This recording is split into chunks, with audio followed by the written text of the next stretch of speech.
sur le pacte de Marrakech de l'Organisation des Nations Unies qui doit être signé à Marrakech le 11 décembre prochain.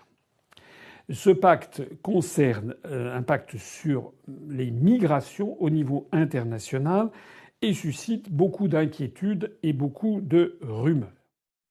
Je suis désolé, mais quand on lit ce pacte, on a effectivement l'impression, c'est même plus qu'une impression, que c'est un document qui se situe dans un contexte idéologique particulier, celui de la mondialisation, celui de l'effacement des frontières, celui selon lequel finalement les main-d'œuvre, les hommes et les femmes sont de simples pions à exploiter, à transférer d'un pays à un autre pour les exploiter au maximum pour le plus grand profit des actionnaires.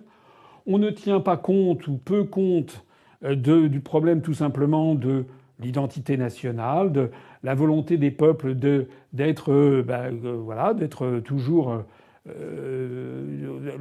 que l'Allemagne reste l'Allemagne, que la France reste la France, que la Russie reste la Russie, etc. Donc je sais bien que ce sont des choses qui paraissent comme absolument scandaleuses pour certains docteurs de la pensée contemporaine. En gros, tous les peuples, grosso modo, réagissent comme ça. Ça n'est pas du tout être xénophobe et raciste que de le dire.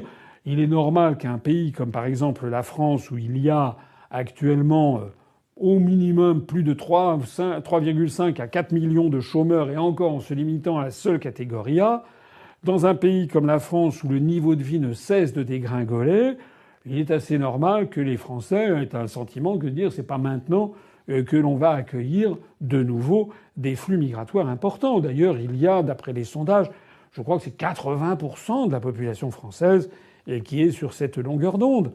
Et encore une fois, je rappelle que pour la Constitution et pour la République, c'est le gouvernement du peuple, par le peuple et pour le peuple. Il faut donc demander au peuple français son avis.